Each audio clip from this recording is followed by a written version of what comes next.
Goeiemôre aan elkeen, baie welkom so saam in die huis van die Here ook.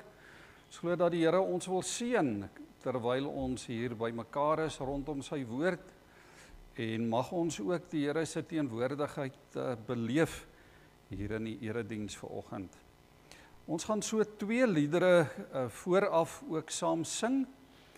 Die eerste is lied 417, Jesus, ons eer U, opgestane Heer, en dan ook die baie bekende 358, welkom o stille nag van vrede onder die suiderkruis. Kom ons staan sommer as ons hierdie 2 liedere ook sing voordat ons met die erediens ook begin.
Broers en susters, ons is in die adventtyd, die tyd voor Kersfees, hierdie 4 Sondae voor Kersdag. En verlede Sondag het ons die eerste adventkers ook aangesteek, die kers van hoop. En vanoggend wil ek vir Robert en vir Monica en as ouma Mariek wil saamkom of kan saamstap, die geleentheid gee om die tweede kers, die kers van vrede, vir ons te kom aansteek asseblief. Hierdie 4 Sondae, die temas, hoop, vrede, vreugde en liefde. Vanoggend dan vrede. Asseblief, Robert. Dis ook vir Robert hulle 'n baie besondere tyd. Die meeste van julle weet, verlede week is daar in 1 week se tyd 4 kleinkinders vir hulle gebore. Die eerste Sarsie was 'n drieling en hulle is baie klein. Robert hulle vertel nou die drielingetjie is die enetjie gebruik nou so teelepeltjie melkies elke dag, en die ander een 3 mm en die ander enetjie 2 mm. So hulle is baie klein. En dankie julle, baie dankie. Baie dankie. Die Here het vir hulle geseën. Daar's baie gebid ook vir daai ou kleintjies wat vroeg gebore is. Ons glo hulle gaan ook groot word tot eer van die Here.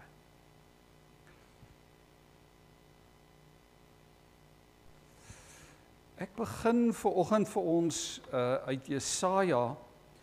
Julle sal onthou dat ons verlede Sondag ook uit Jesaja en uit Jeremia uit by die 2 profete stilgestaan het. Ons gaan 'n hele paar keer ook in hierdie adventtyd terug na hulle toe.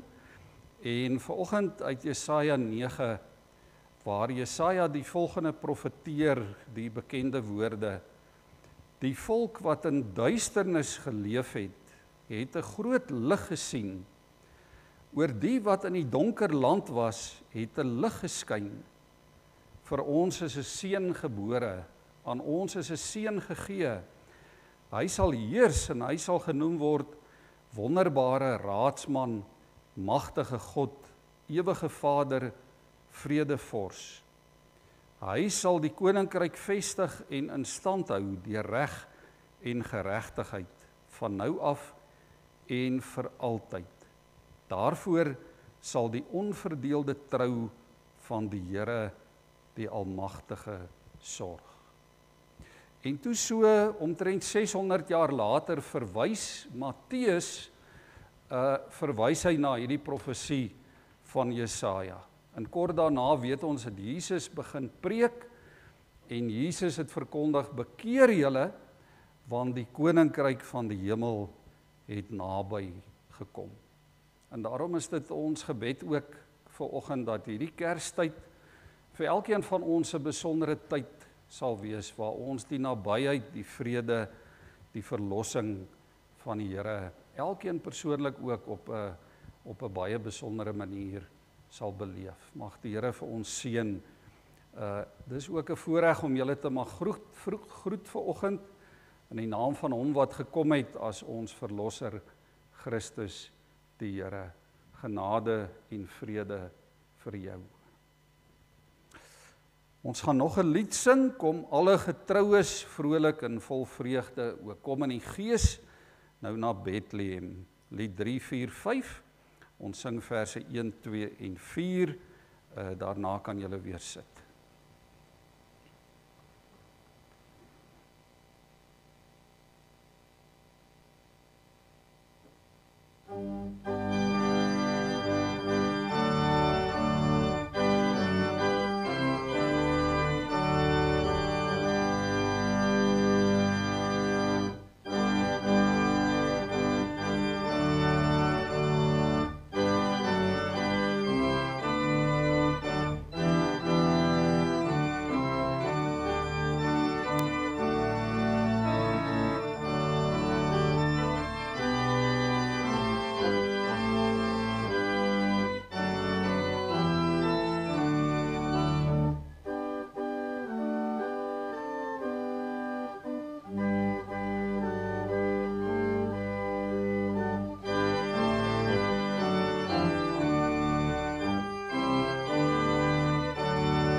Broers en susters, as ons vanoggend ook dink oor die wet van die Here, of die wil van God vir ons lewe, want ons weet in die wet kry ons die wil van die Here.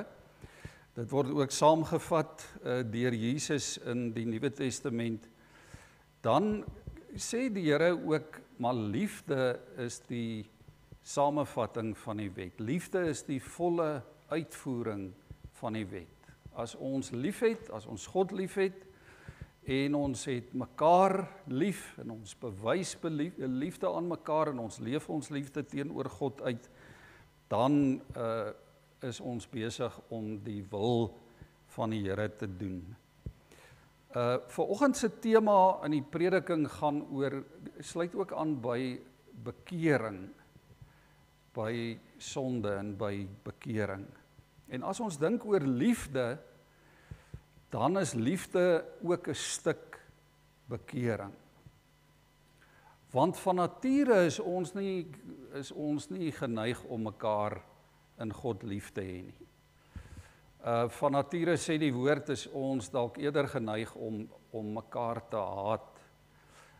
Daarom spel die 10 gebooie ook 'n klomp dinge vir ons uit oor jy mag nie steel nie en jy mag nie begeer nie en jy mag nie egbreek pleeg ensovoorts nie. Wat ook 'n aanduiding is daarvan dat ons nie baie maklik liefhet nie. En daarom as die Here ons oproep om lief te hê, dan roep hy ons op om eintlik tot bekering te kom, om tot inkeer te kom sodat ons kan lief hê. Die woord sê ook, julle moet mekaar lief hê, want liefde kom van God. Wie liefhet is 'n kind van God en ken God. En as ons mekaar liefhet, sal die hele wêreld weet dat ons disippels van Jesus is. So liefde is ook ons getuienis. Dis die kern van ons getuienis as ons die wil van die Here uitleef. Dit maak dit vir ons moontlik om God se disippels te wees, om sy verteenwoordigers hier op aarde te wees, in mekaar se lewens ook, met liefde in te spreek as ons mekaar liefhet. En liefde maak ons vry. En toe ek oor liefde dink, ook in aansluiting tot die boodskap, toe dink ek aan die een kant aan bekering, verlossing, maar ek dink aan die ander kant ook oor genade.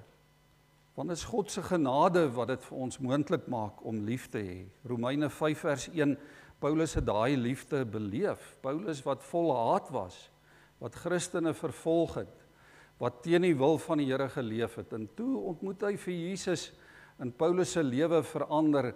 En liefde word deel van Paulus se lewe. En dan skryf hy in Romeine 5, God het ons vrygespreek omdat ons in Christus glo. En nou is daar vrede tussen ons en God, want ons Here Jesus Christus het vrede tussen ons en God moontlik gemaak. Omdat God ons liefhet in Jesus, daarom kan ons ook daai liefde aanvaar en dit ook met mekaar deel en daarop antwoord. Lied 190, voordat ek kon kies, kon vra, het u seun my vloek gedra. Ek kon vind, want u het my gekry, nog voordat ek my skuld bely. Kom ons sit net so, dan sing ons hierdie baie bekende lied ook as toewydingslied, lied 190, Grote God aan u die eer, vers 1, 2 en 3.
Ons gaan vanoggend 2 gedeeltes saam lees uit Lukas in die Nuwe Testament, Lukas 1 vers 67 tot daar by vers 79 en dan ook Lukas 2 vers 1 tot en met vers 6.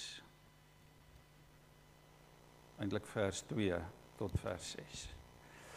Voordat ons saam lees, kom ons buig ook in gebed so ek saam voor die Here.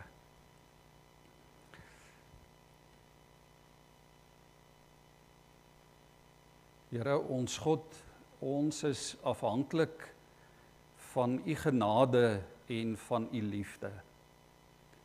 Ja, Here, ons kan nie daarsonder lewe nie. Dit is die kern van ons verhouding met U. Here, dat U vir ons eerste lief gehad het en dat U dit deur U genade, Here, vir ons moontlik maak om U ook lief te hê, om mekaar lief te hê, om U liefde en U genade ook teenoor mekaar te bewys, om ook genadig met mekaar te wees. Here, dankie vir die vryspraak, die vryheid wat ons ook kan beleef as ons vanoggend na U toe kom en Here opreg bely en erken dat ons uit onsself uit, Here, nie liefde kan uitleef nie. Dat ons uit onsself uit nie weet wat ware liefde is nie. Here, in hierdie wêreld word liefde ook skeef getrek. Daar's soveel beelde en voorstellings en gedagtes rondom wat liefde is. Maar Here, as ons vir Jesus ontmoet op die pad van die lewe en U kom na ons toe en U kom raak ons aan en U tel vir ons op U skoot en U hou ons vas en U loop saam met ons die pad, dan leer ons liefde ken. En Here, dan ontdek ons ook, daar is niks wat ons van U liefde kan skei nie. Dankie vir U genade, Here, dat ons dit vanoggend kan weet en dat ons dit ook kan bely en dit kan erken dat ons in U liefde wil lewe. Here, kom ook nou deur U woord en kom praat met ons en kom leer vir ons, Here, om ook in afhanklikheid voor U te lewe. Dit is ons gebed, ons bid dit in Jesus se naam. Amen.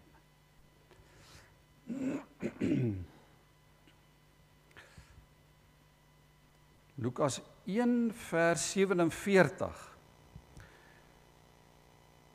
Sagaria, hy was nou Johannes die Doper se pa, is met die Heilige Gees vervul en het as profeet gesê: Lofwaardig is die Here, die God van Israel, want hy het sy volk in genade opgesoek en vir hulle verlossing bewerk. 'n Sterk verlosser het hy vir ons laat opstaan uit die huis van sy dienaar Dawid. So die Here dit reeds van ouds af, van oudsher beloof deur die mond van sy heilige profete, om ons te verlos van ons vyande en uit die hand van al ons haters, om hom te ontferm oor ons voorvaders en sy heilige verbond te onthou. Met 'n eed het hy dit bevestig aan ons voorvader Abraham, dat hy sou gee dat ons gered uit die hand van vyande hom onbevrees kan dien in vroomheid en opregtheid al die dae van ons lewe. En jy, kindjie, 'n profeet van die Allerhoogste sal jy genoem word, want jy sal voor die Here uitgaan om sy pad gereed te maak, om kennis van verlossing aan sy volk mee te deel, verlossing deur vergifnis van hulle sonde.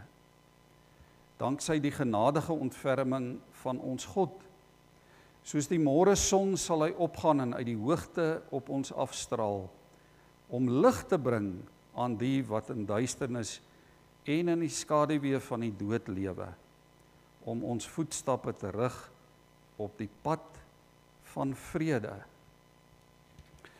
En dan blaai ons ook net so bladsy om na Lukas 3, Ons lees van vers 2. In daardie tyd het die woord van God tot Johannes, die seun van Sagaria, in die woestyn gekom. Hy het deur die hele Jordaanstreek gegaan en verkondig: bekeer julle en laat julle doop, en God sal julle sondes vergewe.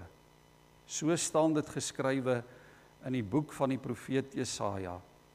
Iemand roep in die woestyn: maak die pad vir die Here gelyk, maak die paaie vir hom reguit. Elke kloof moet opgevul word en elke berg en bult plat gemaak word. Die krom paaie moet reguit en die ruwe paaie gelyk word. En al die mense sal die verlossing sien wat van God afkom. Net hierdie 2 gedeeltes uit die Here se woord.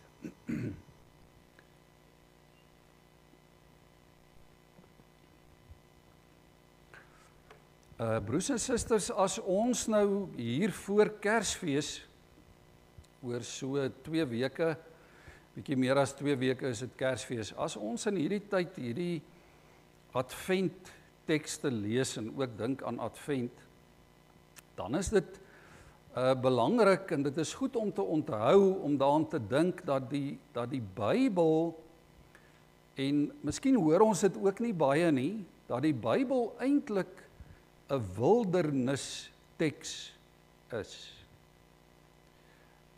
Nou wat bedoel ons as ons dit sê, die Bybel is 'n wildernis teks? Dit beteken eenvoudig dat die skrywers van die Bybel en die karakters waarvan ons lees, die prominente ouens in die Bybel, was mense wat baie keer die wind van voor beleef het. As ons mooi daaroor dink, hulle was mense wat trauma en verliese beleef het. Hulle was mense wat baie keer baie swaar gekry het. So die Bybel, wil ek sê, is gebore uit trauma en verlies. Hierdie karakters en hoofspelers van die Bybel is baie keer vervolg. Hulle is ontwortel, hulle het nie blyplek gehad nie, hulle is gevang, hulle is onskuldig in die tronk gegooi, hulle het geleef in tye van hongersnood, van geweld, van natuurrampe. Hulle is ook as slawe weggevoer na vreemde, onbekende plekke. So dit was nie vir hulle noodwendig maklik nie. Kom ons dink sommer vinnig aan 'n paar van hierdie ouens. Dink aan Moses, wat so 'n prominente ou in die Bybel is. Moses het die eerste 5 boeke van die Bybel geskryf. Dink net aan die tyd wat Moses saam met die Israeliete beleef het in slawerny daar in Egipte, waar hulle hard moes werk.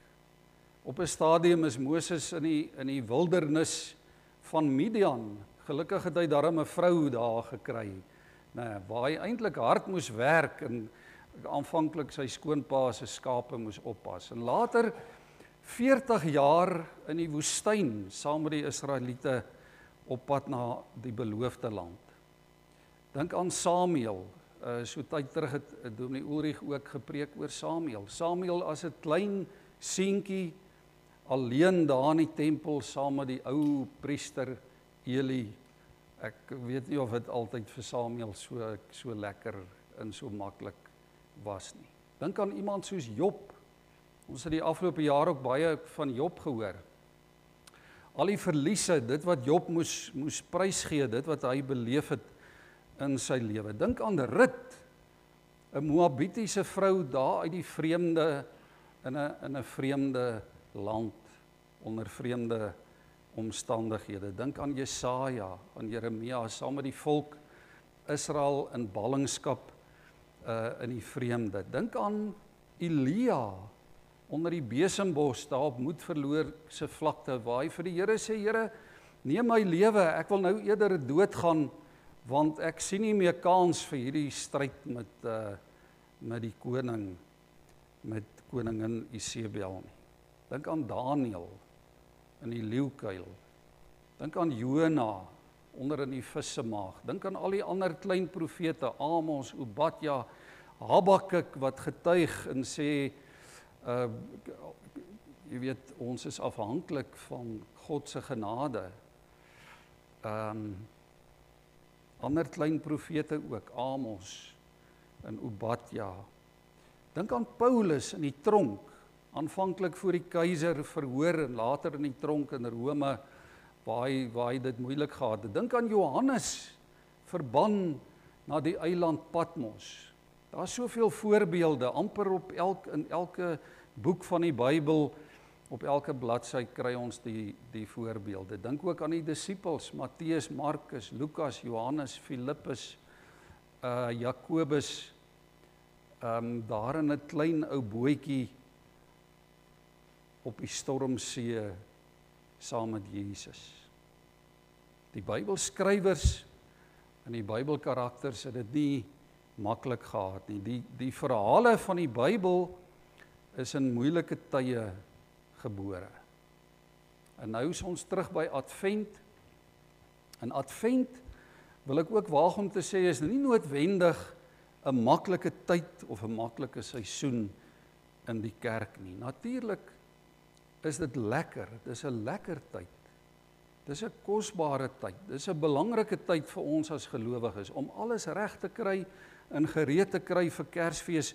Dis besonders. Dis opwindend om dalk 'n vooruitsig te hê om 'n bietjie met vakansie te gaan vir 'n week of 2, om verlof te hê, net 'n bietjie af te skakel, te kuier, die welwillendheid, die goedgesindheid, die geskenke, die saamwees met kinders, met familie, met vriende dalk in hierdie tyd. Maar in hierdie Adventtyd 2024 is daar ook baie onsekerheid. Daar's baie trauma in ons wêreld ook. Daar's politieke onsekerheid, daar's ekonomiese onsekerheid, daar's oorloë wat wêreldwyd woed. Daar's baie wildernisverhale in hierdie tyd ook. Daar's profesieë, allerhande voorspellings, conspiracy theories, en daar's rebellie reg oor die wêreld. Soos dit ook was 2000 jaar gelede, toe Jesus gebore is. Advent sê, die lig vir die wêreld is op pad, maar die donker hou nie van die lig nie. Die donker hou nie van die lig nie. Die storie van Jesus se geboorte in hierdie wêreld, dis 'n wonderlike storie. Dis een van radikale vrede in 'n uitdagende wêreld. Die koning van die heelal kom om die donker te kom uitdaag, te kom konfronteer. En vanoggend kan ons assosieer, dink ek, met al hierdie goeters. Ons kan assosieer met die trauma in ons land en in die res van die wêreld. En in hierdie onstuimigheid kom Jesus as die vredevors. Ons kyk in ons lewens en in die wêreld so maklik vas in konflik, né? In goeters in omstandighede waar daar nie vrede is nie. En so mis ons maklik dit wat God vir ons wil gee, dit wat hy vir ons wil sê. Die Hebreëse woord vir vrede, die woord shalom, ook 'n bekende woord, beteken om heel te maak. Dit beteken eenheid, heelheid, om reg te maak dit wat verkeerd is. Dit beteken ongebrokenheid en herstel, om ook herstel te word.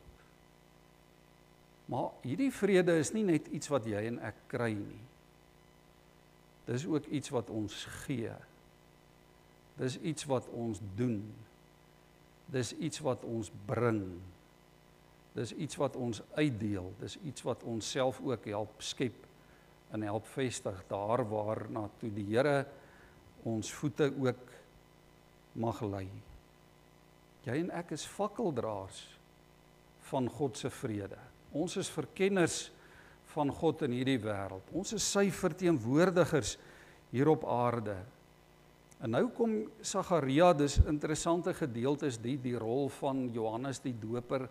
Ons vergeet dit baie keer ook as ons dink oor Kersfees en oor Jesus se geboorte. Sagaria kom en hy profeteer, hy sê sy seun Johannes is die een wat Jesus se vredespad kom gereed maak. Johannes is die voorloper vir die koms van Jesus na hierdie wêreld. Maar nou bou Johannes hierdie pad, bou hy nie op gemaklike plekke nie. Hy bou dit nie op lekker plekke nie. Hy bou dit nie daar waar dit lekker en waar dit veilig is in goeie omstandighede noodwendig nie. Johannes bou daai pad, sê die woord, in die woestyn. Hy bou dit in die wildernis. En dit is waar God se padbouer begin. Die woord sê, daar's 'n stem wat roep in die woestyn, maak die paaie vir die Here gelyk. Miskien dink ons baie keer te maklik oor godsdiens en oor geloof en oor kerkwees en oor ons verhouding met die Here. Ons dink dit moet maklik wees. Dit moet lekker wees. Dit moet gemaklik wees. En dan skuif ons dit wat ongemaklik is, wil ons een kant toe skuif, wil ons wegskuif. Ons is almal skuldig ook daaraan. Hoekom praat ons nou in Advent oor die woestyn? Miskien het jy na verlede Sondag ook gewonder oor die woestyn en oor die wildernis. Kom ek sê eers hier in Lukas 1 en 2 kry ons nou beide Johannes die Doper en Jesus se geboorteverhale. Johannes se ouers is al oud. Hulle is onvrugbaar. Die priester egpaar Sagaria en Elisabeth. En dan is daar ook hierdie jong paartjie Josef en Maria. Hierdie ongetroude paartjie. En albei hierdie pare ontvang hierdie eintlike onwaarskynlike hemelse belofte dat hulle 'n kind, 'n seun gaan kry. En vir al twee hierdie pare word dit waar. Dit word vervul. Eers word Johannes en dan word Jesus gebore. En al twee hierdie pare sing van blydskap. Hulle sing liedere vol vreugde, vol belofte uit die Ou Testament. Liedere oor God wat getrou is. Oor God wat sorg. Oor God wat sy beloftes nakom. Maar hulle liedere praat ook oor dit wat voor lê. Dit vertel ook van die rol wat hierdie twee kinders gaan speel in die koms van God se koninkryk na hierdie wêreld. Ons lees Johannes, hierdie profetiese boodskapper, die padbouer, hy gaan vir Israel die pad voorberei vir die koms, vir hulle ontmoeting uiteindelik met Jesus. En Jesus, die Messias, gebore uit die geslag van Dawid, hy gaan God se seën, God se vrede, God se liefde gaan hy bring vir al die nasies van die wêreld. En dan lees ons hier net soos wat God aan Abraham beloof het. Honderde jare van tevore. En nou kom Johannes en hy doen presies dit wat sy pa Sagaria gesê het. Sagaria het gesê, jy sal voor die Here uitgaan, jy sal sy pad gereed maak. En dan vers 77. Sagaria sê om kennis van verlossing aan sy volk mee te deel, deur die vergifnis van hulle sonde, danksy die genadige ontferming van God. Hoor ons die sterk woorde in hierdie, dis nou baie klein op die skerm, in hierdie vers, in hierdie voorspelling van Sagaria. Verlossing, vergifnis, sonde, genade, ontferming. In een enkele sinnetjie. So Sagaria sê, Jesus gaan vergifnis bring vir ons sonde. Vir die sonde van die wêreld. Hy gaan vir ons bring op 'n pad wat na vrede lei. So die woord koppel die vergifnis van sonde direk aan vrede. En dit maak vir ons eintlik sin, hè?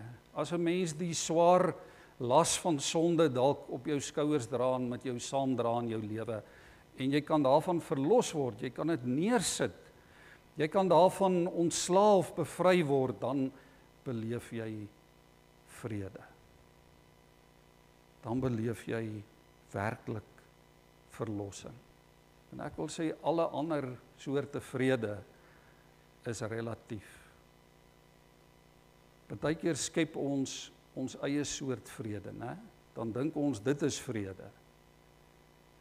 Dan is ek dalk meer tevrede as wat ek regtig vrede beleef.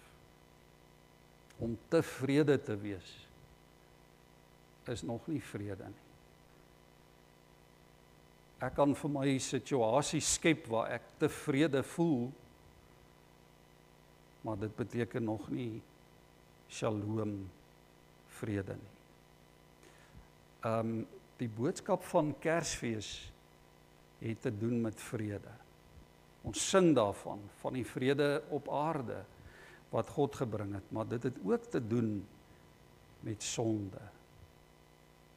Dit het te doen met vergifnis, met verlossing, met bevryding, met vernuwing, met vryspraak, met genade, met ontferming. En dis die boodskap wat Jesus se padbouer Johannes daar in die wildernis begin preek. Hy sê die pad na vrede is deur bekering. Dis deur vergifnis van ons sonde. En as ons nou net bietjie verder lees na hierdie gedeelte in hoofstuk 3, dan sien ons dat honderde, dalk duisende mense in groot getalle, groot skares na Johannes toe gestroom het in die woestyn en hulle sonde bely het. Dis aangrypend. Natuurlik is dit sterk woorde, né? Sonde en bekering. Dis woorde wat ons ongemaklik maak. Dis woorde wat ons baie keer bang maak. Dit is gedagtes wat ons probeer vermy. Ons wil dit eenkant toe stoot. Dis woorde en begrippe wat ons kan laat voel, maar genade is buite my bereik. Ek is dalk te sondig om hierdie vrede te ontvang en hierdie genade te ontvang. Dit kan ons maklik so laat voel. Dit het verskillende betekenisse ook vir verskillende mense, sonde en bekering.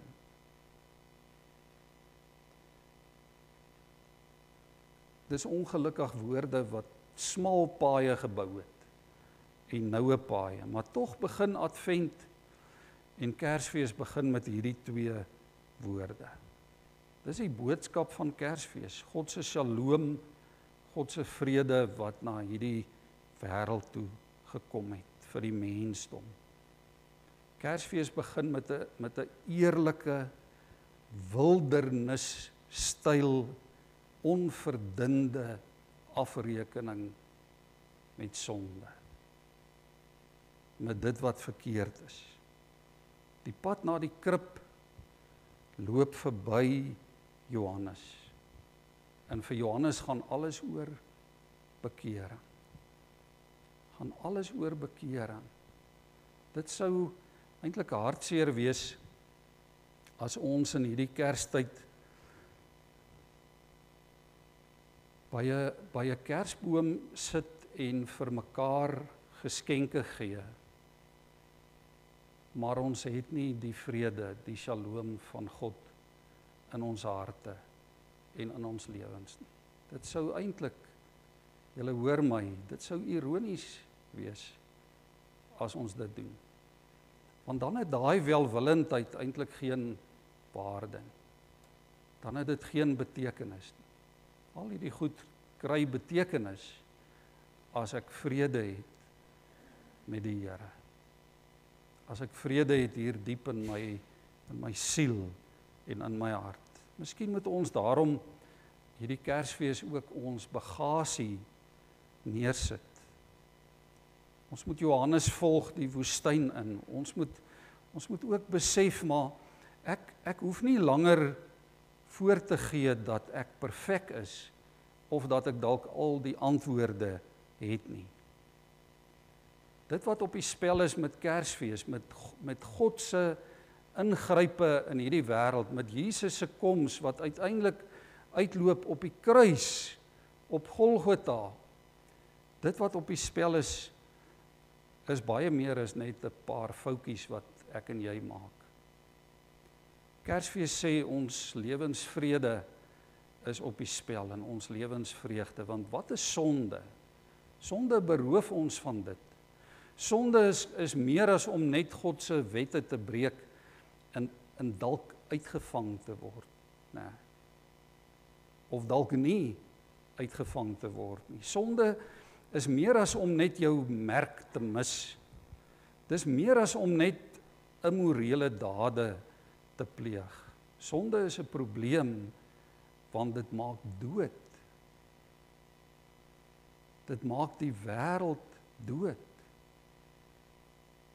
Dit bring dood in die mensdom se verhouding met God. En as ons daaroor wil filosofeer vanoggend, dan kan ons sê, maar miskien is dit is hoekom die wêreld so lyk. Omdat ons hierdie vrede met God verloor het. Sonde is 'n probleem, dit beroof ons van vrede. Sonde is om te weier om volledig mens te wees, soos wat God bedoel het ek moet wees. Sonde is enige iets in alles wat maak dat ek nie my hele lewe, my hele mens wees oopmaak vir God en vir my medemens en vir God se skepping en vir die doel waarvoor God vir jou en vir my op hierdie aarde gesit het nie. Dis sonde. Sonde is vervreemding. Sonde is disharmonie. Sonde het ons verlede Sondag ook 'n bietjie na verwys, het ons gesê dis disappointment. Dis om jou afspraak, jou appointment met God te mis. Dis wat sonde is. En nou maak God hierdie afspraak met die wêreld. Met jou en met my, en hy stuur sy seun Jesus om ons te kom red, sodat ons vrede kan hê. Sonde is so stof, sê iemand wat so stadig ophoop totdat dit jou siel later versmoor. Sonde is soos dryfsand wat ons spoed breek, wat aanhoudend vir ons ook om sê, maar genade is nie vir jou genoeg nie. Jy's nie goed genoeg nie. Of jy moet nou eers so wees voordat jy goed genoeg is vir God. Sodat jy aanvaarbaar kan wees vir die een wat vir jou gekom het in die krib, in die stal in Bethlehem. Dis wat sonde doen. Sonde wil ons laat twyfel oor God se genade. En nou kom Kersfees, en die Jesus van Kersfees wil ons daarvan kom red. Kersfees dra die boodskap van bekering. Ons kan dit nie genoeg sê vanoggend nie. En bekering is ook om in God se arms te val. Net soos wat ek is. Swak, met my foute, met my gebreke, in God se arms te val en te ontdek, te beleef dat God my aanvaar en omarm net omdat hy my liefhet. Nie omdat ek is wat en wie ek is veronderstel is om te wees nie. Bekering is om te kan leef, dis om te kan sing, dis om te weet, dis om te sê, soos wat ons hier gelees het, deur die genadige ontferming van God is ek wie ek is. Jesaja kom sê, Kersfees maak ons lewens gelyk. Hy gebruik eintlik 'n pragtige beeld. Hy sê, elke vallei sal opgevul word en elke berg en heuwel sal plat gemaak word, die rowwe paaie sal reguit en gelyk word. Dis wat Kersfees doen. Dis wat Jesus kom doen het in hierdie wêreld. Hy het kom opvul, hy het kom plat maak, gelyk maak, die rowwe paaie reguit en gelyk. Dis ook wat bekering doen. Dit maak ons verhouding met God nuut, dit herstel, dit genees, dit maak ook van ons gelykmakers en regmakers en vrymakers en heelmakers en nuutmakers in hierdie wêreld, ook in mekaar se lewe. Dis wat Kersfees doen.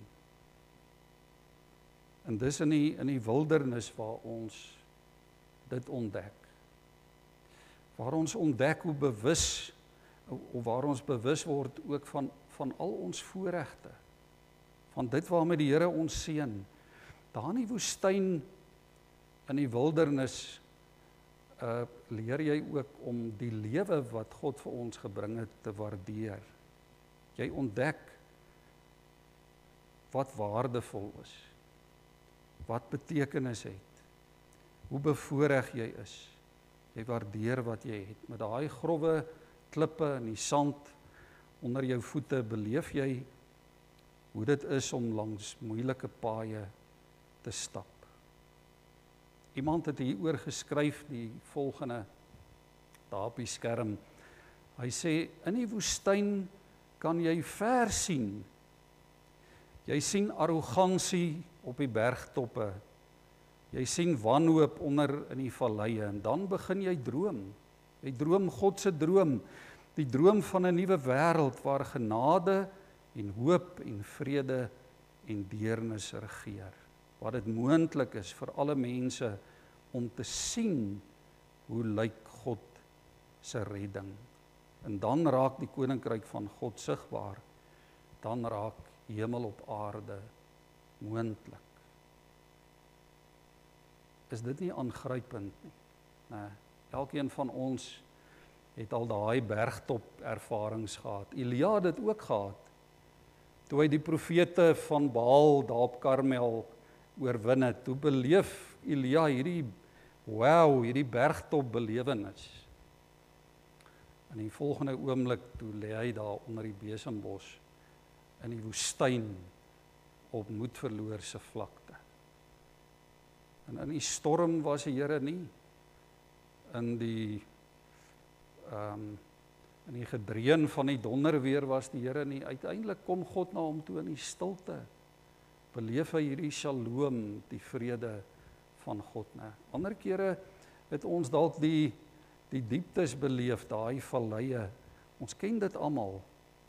Nou sê die woord van die Here, Jesus kom, God kom, om dit alles gelyk te maak, om vir ons perspektief ook te gee in die lewe. Hierdie is eintlik 'n beeld van die lewe, hoe die lewe is, hoe die wêreld is, hoogtes en dieptes. Die psalmdigter skryf ook daarvan.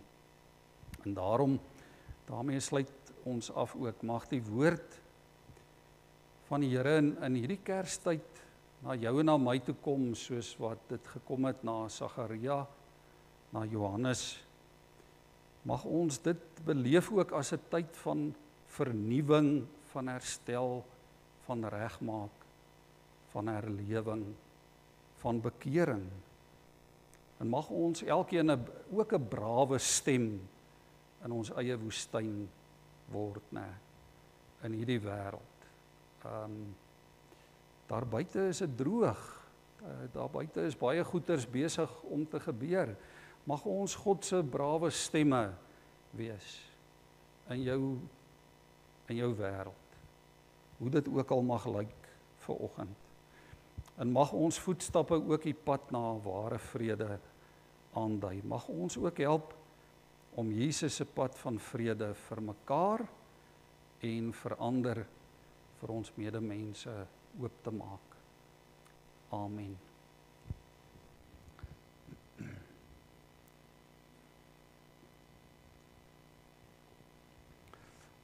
Kom ons bid saam.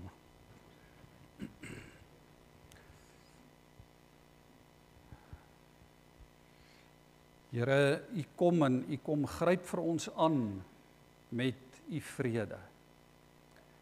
Met die vrede wat alle verstand te bowe gaan.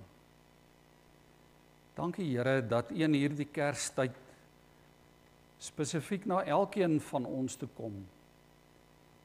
Ja Here, dat U by ons kom staan, dat U elkeen in U vaderarms optel, dat U inspireer, dat U vir ons toerus, dat U vir ons dit wil gee, Here, wat ons nodig het, om U lewende getuies hier op aarde te mag wees.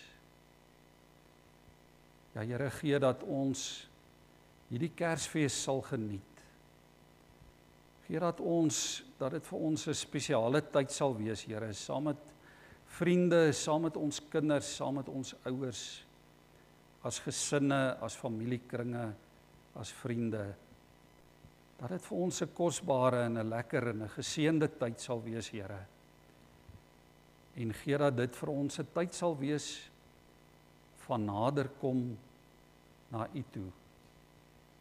Verlede Sondag het ons gehoor, Here, dit is wat Advent beteken. Advent beteken God kom na ons toe. God kom nader na hierdie wêreld toe. Ja, Here, gee dat ons ook nader sal kom na U toe, om U liefde te beleef, U nabyheid, U seën, U bevryding, U verlossing, U vernuwing. Here, dit is my gebed vir oggend, vir elkeen wat hier is, dit is my gebed vir ons gemeente, vir familiekringe, vir ons gesinne, vir elke gelowige, Here. Maar is ook my gebed vir hulle wat U nie ken nie, dat iewers iemand agter die Kersliedere en die geluide van klokkies en die blink en die mooi en die Kersbome en die Kersvaders U stem sal hoor en dat bekering in hierdie tyd ook 'n werklikheid sal wees. Amen. Daar is nou geleentheid om die Here te dien met ons dankoffers.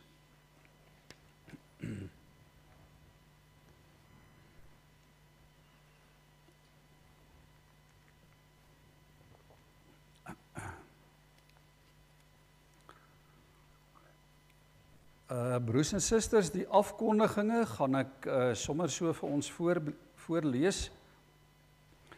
Wat ons voorbidding aanbetref, vra ons voorbidding nog steeds vir TV Wessels. TV is terug by die huis na 'n groot rugoperasie en ons bid regtig vir hom.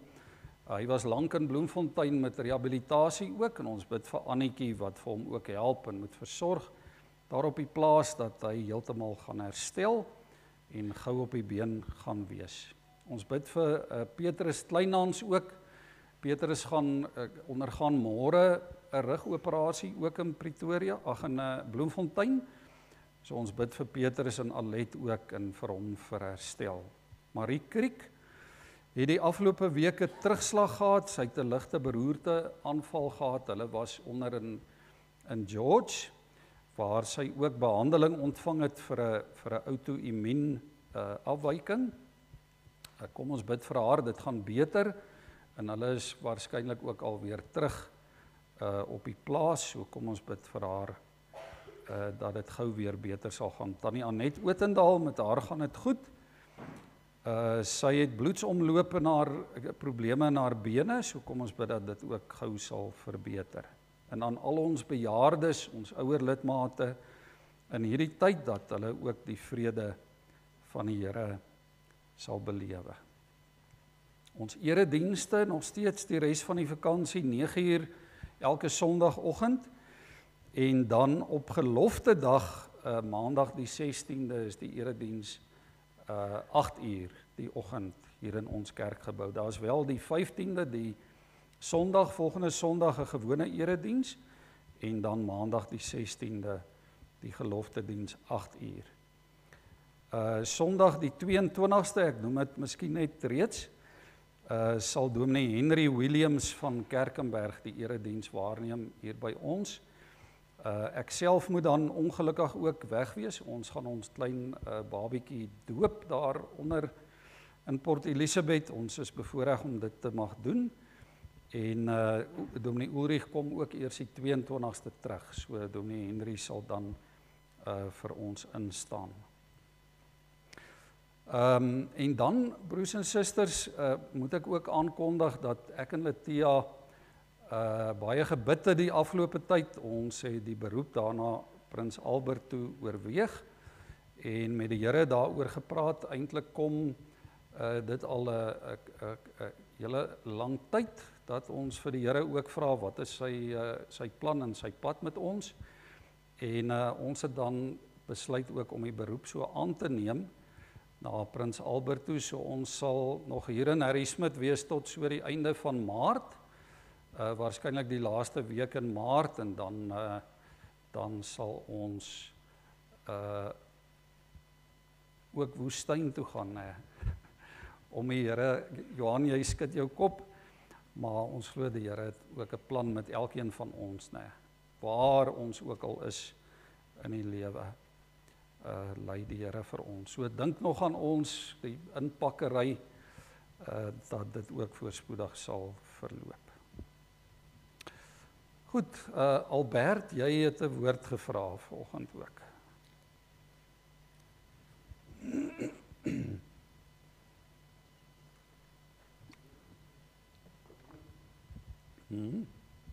Oogats, okay.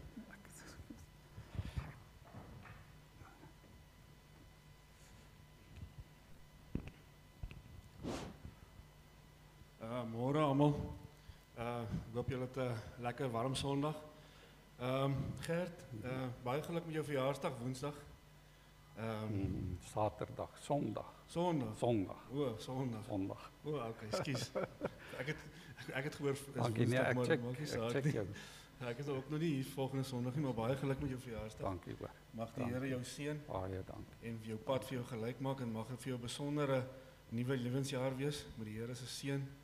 En vir jou en vir Lethea en vir Marilei en vir Franco in die doop van klein Ruben, baie seën vir julle. Dankie. Mag hy ook vir julle groot vreugde verskaf en mag hy vir julle regtig 'n lekker klein kind wees wat vir julle groot vreugde verskaf. Baie dankie. En mag die Here vir julle daarso by Prins Albert ook vir jou lei dat jy 'n groot verskil in die mense se lewens sal maak en dan mag daar 'n groot herlewing plaasvind daar waar jy gaan. Maar ook die laaste ruk hier by ons, dan mag die Here jou baie seën daar. Dankie. Dat jy veilig sal ry see toe en terug, Dankie. na die doop toe en terug en dat jy verkoop sal terugkom en lekker sal rustyd sal hê. Dankie Albert. En Vrees ek dankie. baie Dankie hoor. baie geluk. Baie dankie.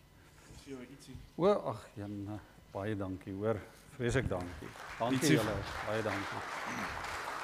Okay. Nou wil ek net vir Darlene en die vrouediens sê, baie dankie.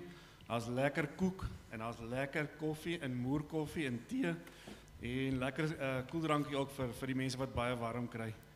En mag julle ook 'n geseënde Kerstyd hê vir die mense wat weggaan in hierdie tyd.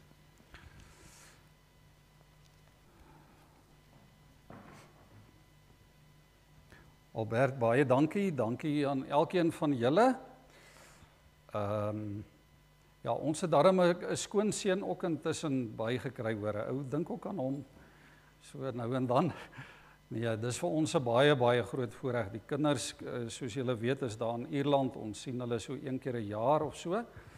En hulle kuier nou eers by die skoon mense in Port Elizabeth en die doop gaan daar gebeur ook. So ons is baie opgewonde ook daaroor. Maar baie dankie vir die mooi woorde, vir die gelukwensing ook. Kom ons sluit af met lied 353. Die Heiland is gebore soos eeue reeds voorspel.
Mag die genade en die vrede van God ons Vader, wat alle verstand te bowe gaan, mag dit oor julle harte en gedagtes waghou in Christus Jesus.